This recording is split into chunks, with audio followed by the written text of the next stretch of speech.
Hello everyone, আজকে নিয়ে চলে এসেছি পমফ্রেট মাছ দিয়ে আলু দিয়ে মাছের একটি ঝোলের রেসিপি। তো এখানে মাছটিকে ভালো করে পরিষ্কার করে ধুয়ে নেওয়া হয়েছে। এবার এখানে অল্প করে নুন দিয়ে দেবো আর দিয়ে দেবো হলুদ। এবার এটাকে ভালো করে মাখিয়ে নেব।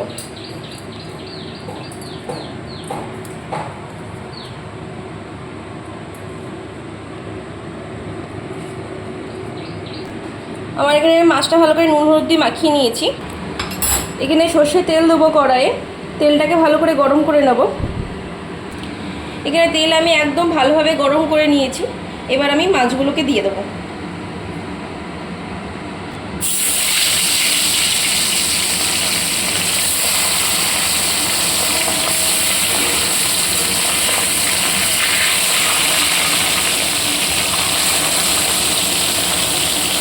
এবার ভালো করে মাছগুলোকে লাল লাল করে ভেজে নেবো।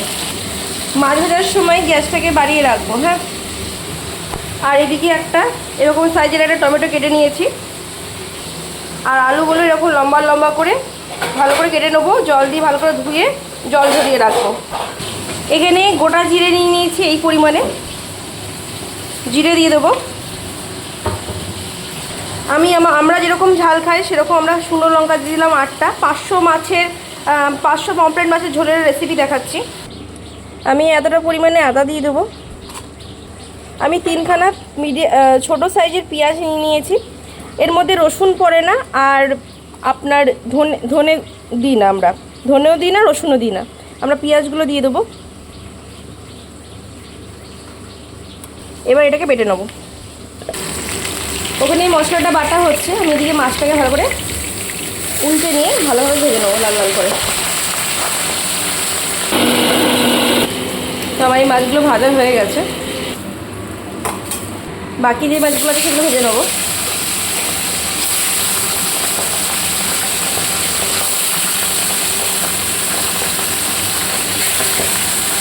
এই যে আমার মশলাটা বাটা হয়ে গেছে, দেখতে পেলেন তখন মশলা বাটা হচ্ছিল। তো এখানে মশলাটা সব বার করে নেবো। মশলার মধ্যে হলুদ দিয়ে দেবো আর স্বাদ মতো মোটামুটি এখন নুন দেবো। একটা টমেটো দিয়ে দেবো এর মধ্যেই, আর একটা তেজপাতা দিয়ে দেবো। মানে একটা বড় ছিল, ওটা হাফ দিয়েছি, আর একটা ছোটো সাইজের কেটে দিয়ে দিয়েছি। তো আমার এখানে মাছগুলো ভাজা হয়ে গেছে।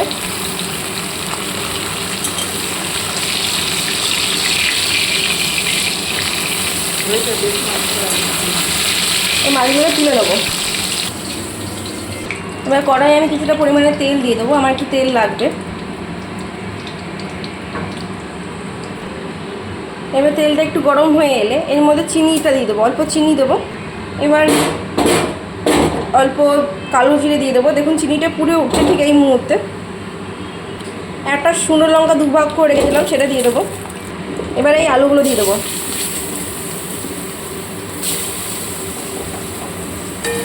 দিয়ে ভালো করে ভেজে নেবো।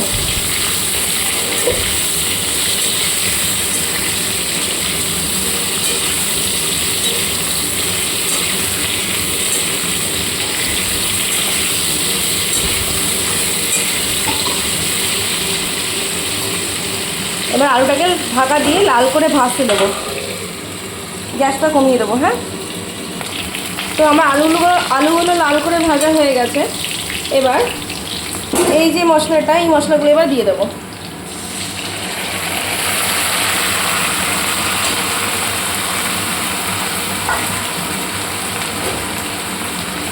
ভালো করে এটা মিক্স করে নেবো। মশলাটাকে এবার কষাবো।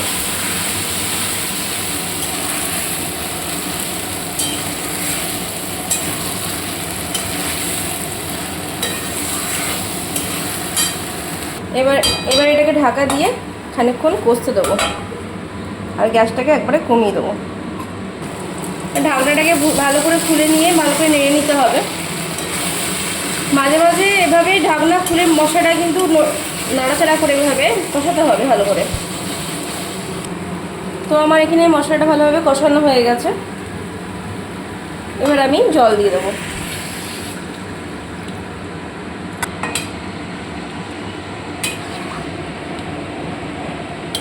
ভালো করে নাড়াচাড়া করে নেব।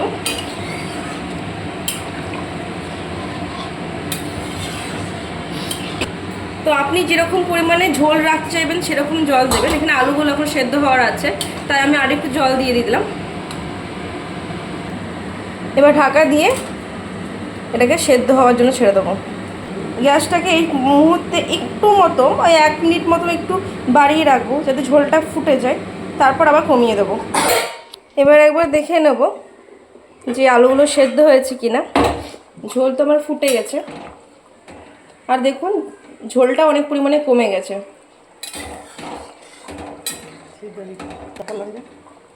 এই যে সেদ্ধ হয়ে গেছে। এবার মাছগুলোকে দিয়ে দেবো এক এক করে।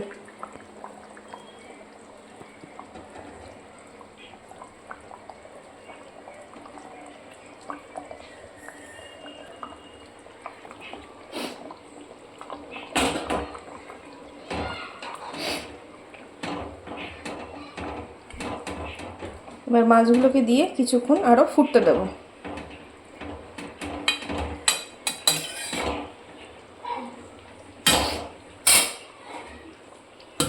ঢাকা দিয়ে যেরকম গ্যাসটা কমানো ছিল কমিয়ে দিয়েছিলাম সেরকমভাবে আরও 2 মিনিট মতো ফুটিয়ে নেব।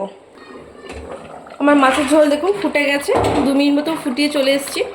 এভাবে মাছের ঝোল পমফ্রেট দিয়ে আলু দিয়ে মাছ দিয়ে ঝোল একবার এভাবে করে দেখবেন, রসুন আর ধনে ছাড়া, খুব ভালো খেতে হয়। তো আপনার রেসিপিটি কেমন লাগলো অতি অবশ্যই জানাবেন, আর এভাবে একবার এই রেসিপিটি বাড়িতে বানিয়ে দেখবেন, সবাই নাম করবে। টাটা।